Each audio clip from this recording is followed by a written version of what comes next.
Faites une conférence négawatt. Quel lien y a-t-il avec la campagne présidentielle?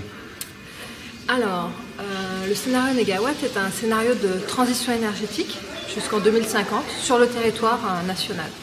Et c'est pas un hasard si ce scénario est remis à jour tous les 5 ans, juste avant les présidentielles, pour que le sujet de l'énergie soit mis en avant pendant les élections présidentielles, qui est le moment où on parle beaucoup de politique.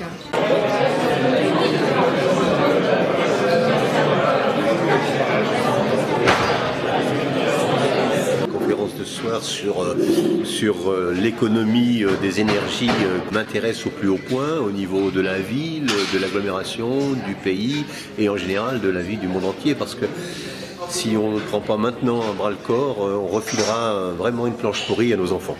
Moi, là, ce soir, j'ai la casquette d'ambassadrice négawatt, donc je vais vous présenter le scénario de transition énergétique. Moi, je suis ingénieure en thermo-énergétique et spécialisée dans le solaire thermique. J'ai travaillé à l'autre bout de la rue avec quelques amis, à l'Institut national d'énergie solaire. Négawatt, qu'est-ce que c'est? Donc, il y a d'une part l'association et d'autre part l'Institut. L'association, elle a été créée en 2001 par des experts du secteur de l'énergie. Et puis les différentes missions sont de faire de la prospective énergétique, c'est-à-dire envisager l'avenir. C'est typiquement le scénario négawatt. Alors attention, je le dis dès maintenant, le scénario négawatt, c'est pas prédire l'avenir, c'est plutôt montrer ce qui serait possible si la société souhaite faire ce choix-là. Alors, l'introduction. Quelques notions sur l'énergie. On a un schéma comme ça qui montre les ordres de grandeur en termes d'énergie. Donc sur Terre, le total de la consommation annuelle, c'est le petit carré, le petit cube gris. Et puis les cubes du milieu, c'est les ressources fossiles et fissiles dont on dispose. Donc le gaz, le pétrole, charbon, uranium. Là, ça nous donne une idée de combien de temps on va pouvoir tenir comme ça. Mais la bonne nouvelle, c'est qu'on a énormément d'énergie solaire qui arrive chaque année sur Terre. Donc la ressource, on en a. Ce qui compte, c'est de voir comment on va l'utiliser. Et alors, en termes d'énergie, méfiez-vous de tous ceux qui vous parlent d'énergie sans vous dire de laquelle ils sont en train de parler. On va bien différencier l'énergie utile, celle dont on a besoin, qui nous rend service, donc par exemple de l'éclairage. Et puis l'énergie finale, qui est celle que l'on paye, celle qui correspond à la facture. Par exemple, quand on a une chaudière dans un habitat, on va payer une certaine quantité de fuel, et puis il va y avoir des pertes dues au fait du rendement de la chaudière, et donc l'énergie utile sera un petit peu inférieure à l'énergie finale qu'on a payée. Ensuite, il y a tous les vecteurs énergétiques, le transport et la distribution. Et là aussi, il peut y avoir des pertes. Par exemple, il y a 10% de pertes en ligne sur le réseau électrique. Et puis, quand on remonte la chaîne, on remonte jusqu'à l'énergie primaire, qui est donc l'énergie que l'on va soustraire à l'environnement. Et là, on a énormément de pertes à la production. Également, par exemple, une centrale électrique, qu'elle soit thermique, gaz, charbon ou nucléaire, va avoir un rendement de 30-40% pour les plus optimistes. Ça veut dire qu'il y a 60% de l'énergie qui part aux petits oiseaux. Si on reprend ce schéma-là, qui s'appelle un diagramme de Sankey à l'échelle nationale, ça donne ça. Je profite que vous êtes tous prêts en début de conférence, mais je vais le décortiquer. Donc négawatt, dans la démarche, on va toujours s'intéresser d'abord aux besoins. Quels sont nos besoins? On a 3 types de besoins, des besoins en chaleur, de la mobilité et des usages spécifiques de l'énergie. Donc là, c'est important de se rappeler qu'on n'a pas besoin d'essence, par exemple, on a besoin de se déplacer. Et on voit que l'énergie électrique, elle est très faible, le besoin en électricité spécifique. Et alors, de l'autre côté de la chaîne, on a ce qu'on soustrait à l'environnement en termes d'énergie primaire. Donc on a en haut tout ce qui est gaz et pétrole, tout ce qui est fossile. Au milieu en rose, c'est le nucléaire. Et puis, il y a déjà un petit peu de renouvelable, mais pas beaucoup. Et entre les deux, c'est les vecteurs énergétiques. Alors, ce qui peut être rigolo à observer, c'est la quantité d'énergie perdue au moment de la production. Donc, ce trait gris qui représente l'énergie perdue au moment de la production, en particulier de l'électricité nucléaire, et donc c'est de la perte en chaleur. Et il se trouve que ça correspond à peu près à notre besoin de chaleur qui se trouve là-bas. On se dit que peut-être il y a moyen de rationaliser un petit peu le système énergétique français. Et puis, oui, juste un mot sur le rendement, un rendement global entre ce qu'on soutire à l'environnement, l'énergie primaire et les usages finaux, il est de 62%. Le contexte énergétique, rapidement, bon, déjà, il y a la question climatique. Avec la COP21, je pense que c'est bon, on est tous bien au courant. Ça a un risque de réchauffement qui est vraiment dramatique. Et en fait, ça nous amène, les experts du climat nous indiquent qu'il va falloir laisser 80% des réserves énergétiques fossiles dans le sol. Alors en fait, juste pour rappel, pendant des années, on s'est inquiété de manquer de ressources énergétiques, à la du pétrole, etc. Et là, les experts du climat nous disent que cette pénurie énergétique, il va falloir la créer volontairement. Sinon, réchauffement climatique dramatique. Voilà, ensuite, un petit mot sur le nucléaire rapide. Tchernobyl, on l'a vécu. Fukushima, on le subit encore. Il est de notre devoir à tous de faire le maximum pour qu'un accident pareil n'arrive pas à nouveau, en particulier sur un des pays les plus nucléarisés, et on est juste à côté de la deuxième centrale la plus vieille de France. Et puis, il y a des scénarios 100% renouvelables qui émergent dans le monde entier. Et en France, il y a un scénario ADEME qui a confirmé les hypothèses de Négawatt, qu'il est possible d'être 100% renouvelable en 2050. Et puis, il y a des acteurs de tout type qui s'engagent, des citoyens, des politiques, des entreprises. Et puis, il y en a qui se désengagent. Ça, c'est au niveau des finances. Il y a des investisseurs qui refusent aujourd'hui d'investir dans des marchés polluants. Et donc, c'est une bonne nouvelle de voir que dans ce secteur-là aussi, ça commence à bouger. Bref, la transition énergétique, elle a démarré, mais il faut vraiment passer rapidement à la vitesse supérieure. D'où la démarche Négawatt. La démarche Négawatt, elle se présente en 3 points. On appelle ça le triptyque. C'est dans un ordre de priorité, pas dans un ordre de priorité dans le temps. On fait les 3 en même temps, sobriété, efficacité, renouvelable. Mais dans l'état d'esprit, la priorité, elle est faite à la sobriété. Ensuite, l'efficacité. Et une fois qu'on a réussi à réduire la consommation d'énergie grâce à la sobriété et à l'efficacité, on peut envisager d'être 100% renouvelable. La sobriété, qu'est-ce que c'est? Ce n'est pas l'austérité, c'est juste l'inverse de ça. Donc ça, c'est un exemple aux États-Unis, mais en France aussi, on voit franchement des gens prendre leur voiture pour aller faire du vélo d'appartement dans une salle de sport. Donc, on va différencier 3 types de sobriété. Sobriété dimensionnelle, c'est d'adapter l'appareil à notre besoin. Par exemple, vous ne voyez pas très bien, mais c'est un gros 4x4. Est-il nécessaire d'avoir un char de guerre pour aller acheter une baguette de pain? Ensuite, sobriété d'usage, c'est d'adapter le niveau et la durée d'utilisation et d'exploitation des appareils. Bon, on a beaucoup parlé des appareils en veille, mais ça peut être aussi de couper le chauffage en journée quand on est absent chez soi ou la nuit dans les pièces où on n'est pas.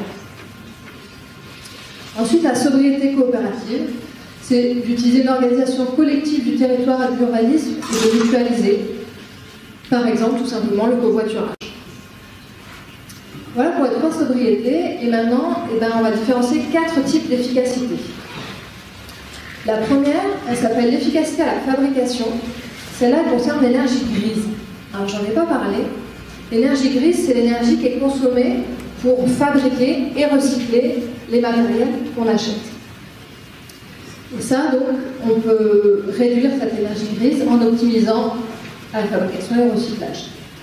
Et donc, d'utiliser des matériaux biosourcés, naturels, ça permet de réduire grandement l'énergie grise. Efficacité à l'utilisation pour réduire l'énergie utile, eh ben, c'est typiquement de bien isoler, mais c'est valable aussi dans d'autres domaines. Efficacité d'appareillage pour réduire l'énergie finale, donc c'est d'avoir des appareils les plus performants existants. On est habitué aux étiquettes énergie, et là c'est l'exemple d'une lampe LED. Et dernière efficacité, c'est l'efficacité du système productif pour réduire l'énergie primaire.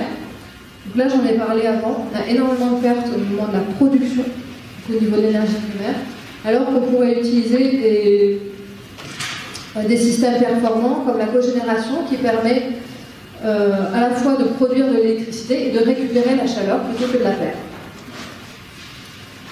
Voilà, alors application, ça c'est un petit slide pour résumer en gros tout ce que je viens de dire.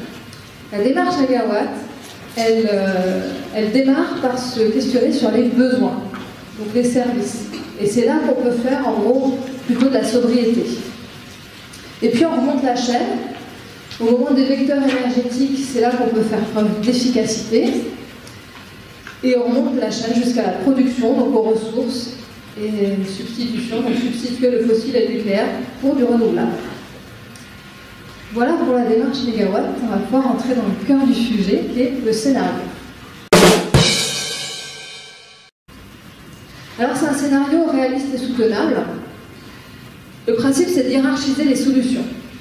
Donc, je l'ai déjà dit, c'est de réduire la demande en priorité et ensuite d'utiliser des énergies de flux, c'est-à-dire renouvelables, plutôt que de stock, c'est-à-dire fossiles et fissiles. Et ce scénario, il est faisable avec les technologies d'aujourd'hui pour léguer des bienfaits et des rentes aux générations futures plutôt que des fardeaux et des dettes.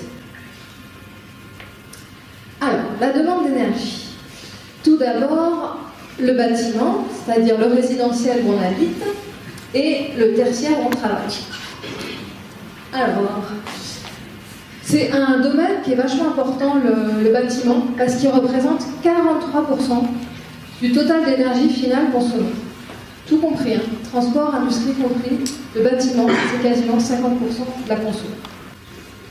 L'objectif, donc des rénovations performantes, c'est de diviser par 4 en moyenne la consommation de chauffage. Il va falloir rénover de façon à ce que les bâtiments, une fois rénovés, consomment autant qu'un bâtiment basse conso construit actuellement. Donc c'est pas négligeable du tout. 50 kWh par mètre carré par an.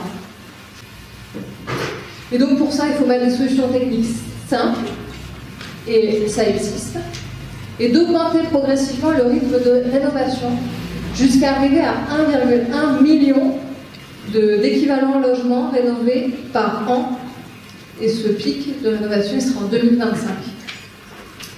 Ça va être possible d'y arriver en rendant la rénovation obligatoire.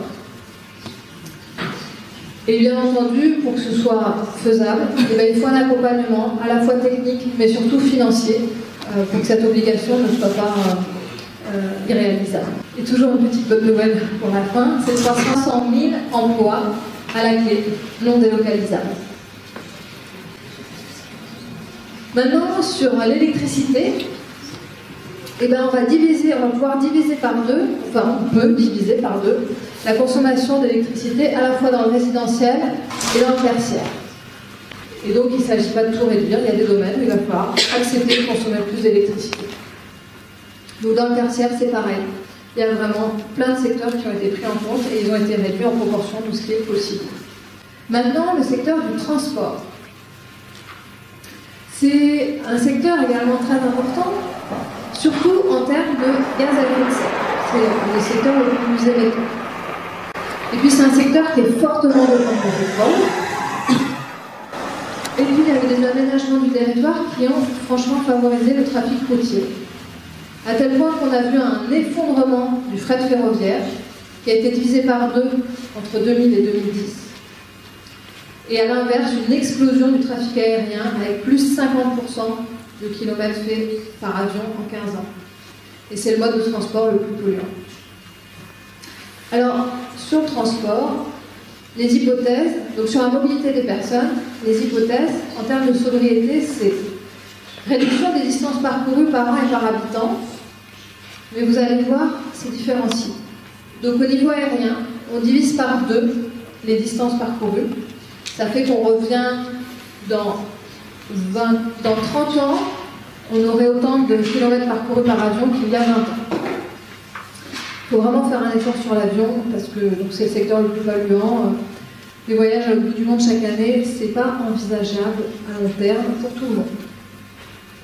Mais par contre, en dehors de l'aérien, la diminution des kilomètres parcourus est relativement faible, seulement 6%. Et ça, c'est possible grâce au télétravail et au réaménagement de l'espace. Par exemple, les zones commerciales en dehors des villes pourraient être évitées. Et puis, toujours dans la sobriété, on considère que l'augmentation du taux de remplissage des voitures, c'est-à-dire le covoiturage, doit être augmenté, mais vous voyez, c'est vachement raisonnable. On passe de 1,6 personnes par voiture aujourd'hui à 1,8. C'est raisonnable. Et puis, baisse de la vitesse sur route et autoroute, ça permet tout de suite de faire un petit économie. Donc là, juste sur le renouvelable électrique, ça concerne l'éolien, le photovoltaïque, l'hydraulique et les énergies marines. Alors, je vais commencer par l'hydraulique. Vous voyez que c'est relativement stable parce qu'il n'est pas envisagé de construire de nouveaux barrages en France. Et il est même légèrement diminuant parce que le réchauffement climatique va faire qu'on aura de moins en moins de ressources en eau. Donc, réduction de la production des centrales hydrauliques. Malgré tout, il y a aussi une prise en compte de la possibilité de faire de micro-hydraulique, mais ça ne vient pas compenser. Ce qui est le plus flagrant, c'est l'éolien, la courbe rouge, qui permet vraiment d'apporter beaucoup d'électricité en France. Et puis le photovoltaïque également, en grosse augmentation de production. Les énergies marines sont considérées plutôt à la marge, et seulement à partir de 2020, parce que là, les prototypes ne sont pas encore prêts à fonctionner. Et alors sur l'ensemble des renouvelables, ça donne ça, donc la superposition de toutes les courbes. J'ai oublié de vous demander avant, j'espère que vous ne l'avez pas vu. C'est quoi l'énergie renouvelable la plus utilisée aujourd'hui? Vous savez ou vous l'avez vu? Voilà. Mais en général, ça marche, personne ne pense à la biomasse. Donc l'éolien, on en a parlé. Le biogaz, c'est la méthanisation. Il est toujours en jaune, décidément pas visible. Donc c'est ici. Le photovoltaïque, l'hydraulique, le solaire thermique augmente également. Et chaleur environnement, là en gris, ce sont l'usage des pompes à chaleur, mais performantes. C'est-à-dire pas des pompes à chaleur RR comme on en a trop vu s'installer récemment. Les déchets, plutôt en réduction, parce qu'il est hors de question de compter sur l'augmentation des déchets pour produire de l'énergie. Donc au contraire, moins de déchets, donc moins de ressources énergétiques à ce niveau-là. Voilà. Alors maintenant, le nucléaire. Donc le nucléaire, on est dans un cas un peu particulier, c'est qu'on a 80% du parc qui a été construit en seulement 10 ans. Donc ils arrivent tous en fin de vie en seulement 10 ans. Et il y a un vrai arbitrage à anticiper. Soit on les arrête quand ils ont 40 ans, soit on fait de gros investissements pour pouvoir prolonger leur durée de vie. Et ce serait un enjeu inédit. Ça ne s'est jamais vu de prolonger. On ne sait pas ce que donne une centrale qui aurait plus de 40 ans. Avec une faisabilité incertaine. C'est un chantier dépassant les capacités industrielles parce que rendre une centrale de 40 ans aussi performante qu'une centrale neuve et faire ça sur 80% du parc en moins de 10 ans, il n'y a pas la filière. Et en plus, c'est des investissements qui dépassent les capacités financières des industriels du secteur qui sont fort mal en point en ce moment. Et puis, il faut prendre en compte aussi un risque sur la compétitivité des réacteurs, parce que nous comptons d'être des investissements et une prouesse technologique. Ce serait donc très coûteux. Et on voit aujourd'hui que le coût du nucléaire est équivalent au coût du renouvelable. Or, le renouvelable a un coût qui continue à baisser, alors que le coût du nucléaire ne fait qu'augmenter. Donc a priori, c'est pas rentable économiquement. Et en plus, toute prolongation du parc nucléaire retarde la transition énergétique.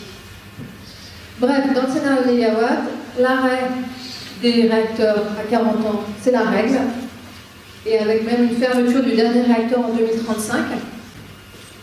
Donc voilà, ça fait une sortie du nucléaire progressive. Ce graphique-là, il montre chaque petit bâtonnet, c'est un réacteur, et on voit qu'on arrête les réacteurs progressivement entre aujourd'hui jusqu'à 2035. L'équilibre du réseau et les vecteurs énergétiques. En gros, on fait quasiment disparaître les combustibles liquides et puis on donne plus de place à tous les autres vecteurs. C'est-à-dire que quand on a un surplus d'électricité, on va pouvoir le transformer en gaz par un procédé qui s'appelle en anglais power to gas, on l'a appelé méthanation en France. Et puis si on a à un moment un manque d'électricité, on peut repuiser dans le réseau de gaz pour reproduire de l'électricité grâce à la cogénération. Et la cogénération, donc rappelez-vous, j'en avais parlé au début, ça permet de produire de l'électricité et de réduire les pertes parce qu'on récupère la chaleur.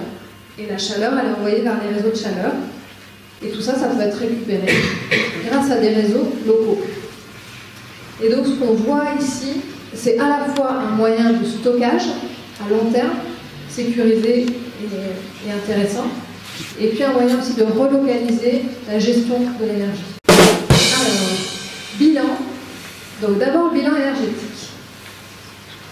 Ces graphes-là, je vous les ai présentés à la fin de chaque partie. Donc, le bilan en énergie finale, dans le bâtiment, le transport et l'industrie, ça permet de voir l'ordre de grandeur de chacun des secteurs, de bien voir combien le bâtiment est un secteur important, et de voir aussi que autant on peut faire de l'efficacité dans le bâtiment, donc en jaune, autant ça va être la sobriété dans le transport et l'industrie, en orange. Et donc ce fameux diagramme de Sankey, simplissime, qu'on a vu au début, celui-là c'est celui de 2015 avec un rendement de 62%, et celui-ci c'est celui de 2050 avec un rendement de 80%.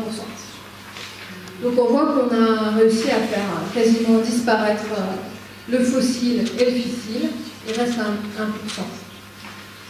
qui provient de l'énergie fossile, et tout le reste donc, est produit grâce aux renouvelables. Le bilan environnemental, d'abord la qualité de l'air. Bon, cet hiver, on a bien vu, on a bien compris qu'il y avait un gros problème. C'est même 40 000 décès supplémentaires par an et des maladies chroniques.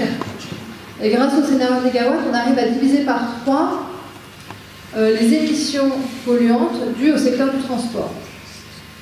En fait, la combustion, elle devient parfaitement propre. Donc c'est intéressant de voir que ce qui reste, c'est la pollution due à l'abrasion des pneus et des routes. Et pour les gaz à effet de serre, là aussi, on réduit énormément les émissions de gaz à effet de serre, surtout de CO2, parce que les autres gaz, donc le méthane, le N2O et les autres gaz, on arrive assez peu à les réduire. En fait, ils sont principalement dus au secteur de l'agriculture. Et le scénario AFTER a montré que malgré de gros efforts, ce serait vraiment difficile de réduire les gaz à effet de serre de ce secteur-là. Et donc c'est d'autant plus important d'être volontariste sur le secteur de l'énergie. Tout retard pris dans la décision d'enclencher la transition énergétique va faire que la courbe se retrouvera au-dessus. Et que donc les plus de degrés risqueraient d'être dépassés. Et la transition énergétique façon négawatt permettrait que 90% des ménages sortent de la précarité. Et pour ça, négawatt indique aussi qu'il faudrait des politiques publiques qui soit mise en place pour cibler en priorité la rénovation des logements habités par les précaires. Donc, au global, si on additionne tout l'ensemble des secteurs, jusqu'en 2030, le scénario négawatt, il suit le tendanciel. Et puis, entre 2030 et 2050, négawatt serait même plutôt moins cher. Et alors, au total, c'est la courbe noire, là, qui montre le total d'emplois créés. Donc, on va jusqu'à 600 000 emplois créés en 2050. Voilà, petite phrase que j'aime bien. Agir parce que si l'énergie que nous consommons est au cœur des crises de ce monde, celle qui est en nous est la solution. Merci.